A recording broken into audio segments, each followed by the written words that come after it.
Welcome to chemistry classes by doctor Neelam Shakya.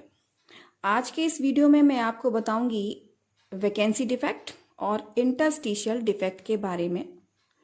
और ये दोनों ही डिफेक्ट्स होते हैं नॉन आयनिक क्रिस्टल्स में, जैसे कि जितने भी मेटालिक क्रिस्टल्स हैं उन सभी में इस टाइप के डिफेक्ट्स हो सकते हैं। तो सबसे पहले मैं बात करती हूँ वैकेंसी डिफेक्ट की। वैकेंसी डिफेक्ट्स को हिंदी में कहते हैं रिक्ति दोष। अब ये डिफेक्ट्स कैसे होते हैं तो समझिएगा। In this defect particles are removed from lattice sides and vacancies are created. यानी कि इस टाइप के डिफेक्ट में जो भी लैटिस साइट हैं, ये क्रिस्टल लैटिस में जो ये लैटिस साइट्स या लैटिस पॉइंट्स होते हैं, उनमें बीच बीच में से ये कंस्टिट्यूएंट पार्टिकल्स बाहर निकल जाते हैं और उनके स्थान पर वैकेंसीज या रिक्त स्थान बन जाते हैं।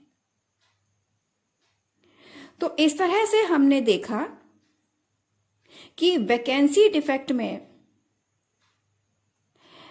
लैटिस पॉइंट्स में से अवयवी कण या कंस्टिट्यूएंट पार्टिकल्स बाहर निकल जाते हैं, क्रिस्टल से ही बाहर निकल जाते हैं और उनके स्थान पर वैकेंसीज बन जाती हैं। जब उनके स्थान पर वैकेंसीज बन जाएंगी, पार्टिकल्स बाहर निकल जाएंगे, क्रिस्टल से बाहर निकल जाएंगे, तो हम ये कहते हैं कि उस क्रिस्टल का मास या द्रव्यमान कम हो गया।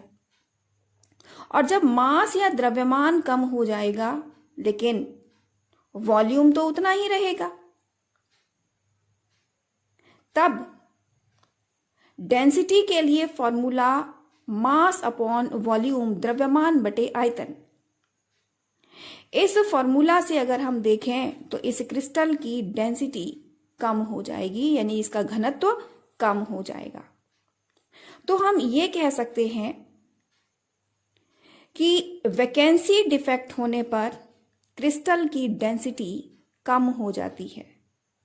As a result of vacancy defect, density of crystal decreases. अब ये डिफेक्ट होता कब है? तो ये डिफेक्ट होता है कब? जब हम किसी क्रिस्टल को हीट करते हैं। हीट करें, इतना हीट कर लें कि वो मेल्ट हो जाए, वो लिक्विड में चेंज हो जाए, और लिक्विड में चेंज हो जाने के बाद में फिर हम उसको सॉलिडिफाई करें, सॉलिड में चेंज करें। तो क्या होगा कि जब हम उसको सॉलिडिफाई करते हैं तो सॉलिडिफिकेशन होने पर कुछ पार्टिकल्स अपनी पोजीशंस तक नहीं पहुंच पाते, तब तक वो मेटल सॉलिडिफाई हो जाता है। यानी कि वो सॉलिड में चेंज हो गया लेकिन तब तक पार्टिकल अपनी पोजीशन पर नहीं पहुंच पाए, और जब पार्टिकल अपनी पोजीशन पर नहीं पहुंच पाएंगे तो उनकी जगह पर लैटिस पॉइंट पर क्या बन जाएंगी? वैकेंसीज बन जाएंगी। तो इस तरह से जब हम किसी मेटल को हीट करते हैं हाई टेम्परेचर पर और फिर उसका सॉलिडिफिकेशन करते हैं, तब इस टाइप के डिफेक्ट उत्पन्न हो जाते हैं। इसके अलावा हम अगर मेटल्स पर हाई एनर्जी की रेडिएशंस डालें तब भी इस टाइप के डिफेक्ट प्रोड्यूस हो जाते हैं। देखिए, थर्ड पॉइंट में इसी बात को समझाया गया है। Vacancies are formed during solidification, heating और इरेडिएशन। अब ये जो वैकेंसी हुई है, वैकेंसी डिफेक्ट हुआ है, इसका क्या इफेक्ट पड़ेगा उस मेटल पर? तो जिस मेटल में ये डिफेक्ट हो गया है उस मेटल की थर्मल और इलेक्ट्रिकल प्रॉपर्टीज भी चेंज हो जाएंगी और साथ में उसकी डक्टिलिटी कम हो जाएगी, लेकिन उसकी हार्डनेस बढ़ जाएगी। डक्टिलिटी मीन्स है कि मेटल्स में एक प्रॉपर्टी होती है कि उन पर स्ट्रेस डालकर उनको खींचा जाए तो उनसे हम वायर बना सकते हैं, यानी कि मेटल्स को खींचकर वायर बनाया जा सकता है। यही प्रॉपर्टी उसकी कहलाती है डक्टिलिटी। लेकिन जब उसमें वैकेंसी डिफेक्ट हो जाता है तो उस मेटल की डक्टिलिटी कम हो जाएगी, यानी कि रिड्यूस कर जाएगी, लेकिन क्रिस्टल की हार्डनेस बढ़ जाएगी, यानी कि जो क्रिस्टल है वो और ज्यादा हार्ड और ज्यादा कठोर हो जाएगा। यही बात यहां 4th पॉइंट में समझाई गई है।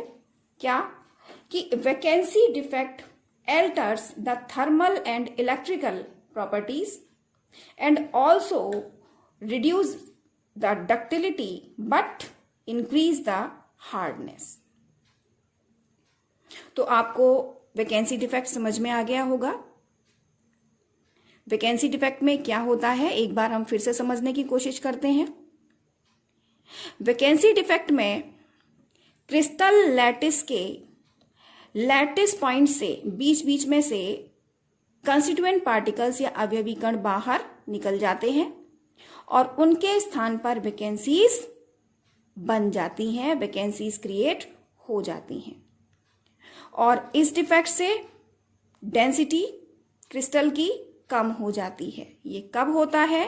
क्रिस्टल को हीट करने पर, उसको सॉलिडिफाई करने पर और हाई एनर्जी की रेडिएशंस डालने पर। और इस डिफेक्ट से किसी मेटल पर क्या प्रभाव पड़ेगा?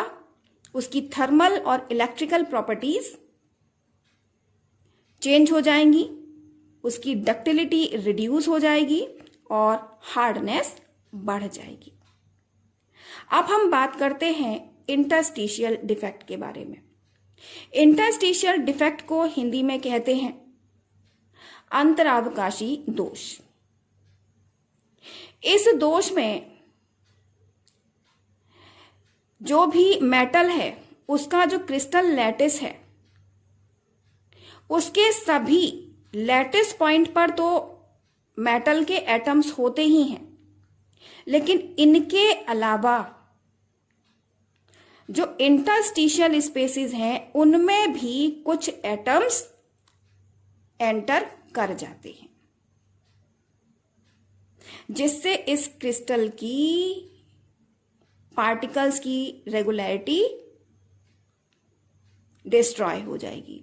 यानी कि अब पार्टिकल्स उस तरीके से अरेंज नहीं रहे जैसे कि एक आइडियल क्रिस्टल में रहते हैं, क्योंकि आइडियल क्रिस्टल में तो पार्टिकल्स केवल लैटिस पॉइंट्स पर ही रहते हैं, जबकि इसमें हमने क्या देखा कि जो पार्टिकल्स हैं वो लैटिस पॉइंट्स पर होने के साथ बीच बीच में लैटिस इंटरस्टिशियल स्पेस में भी आ जाते हैं।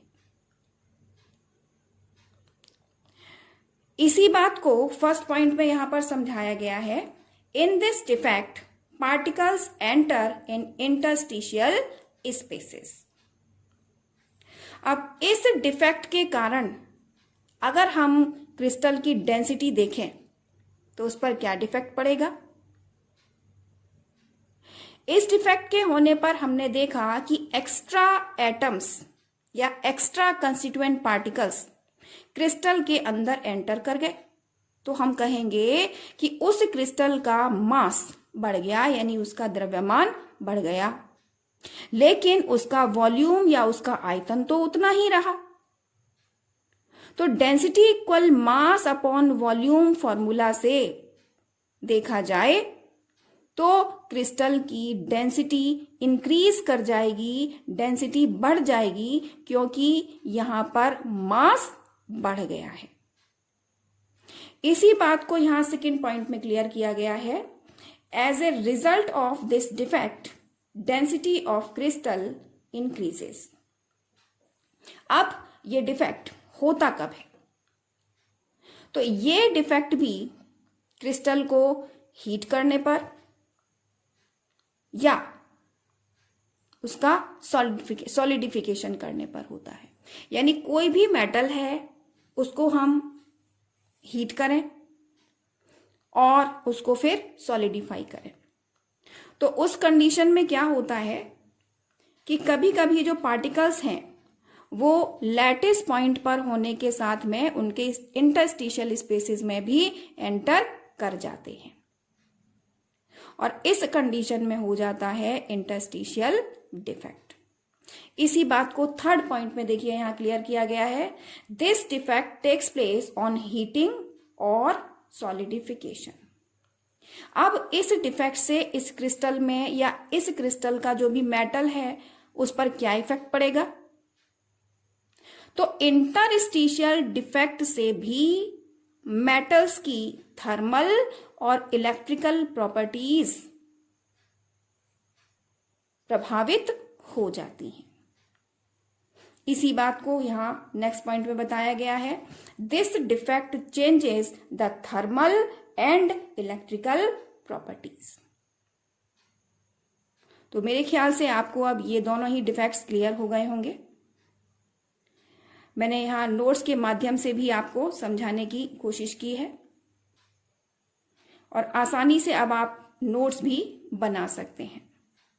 तो यदि आपको मेरा ये वीडियो पसंद आया है तो प्लीज़ मेरे इस वीडियो को लाइक करें, शेयर करें, और यदि आपने अभी तक मेरे चैनल को सब्सक्राइब नहीं किया है तो सब्सक्राइब भी करें, जिससे कि आने वाले वीडियोस के नोटिफिकेशन आपके पास पहुंच सके। Thank you.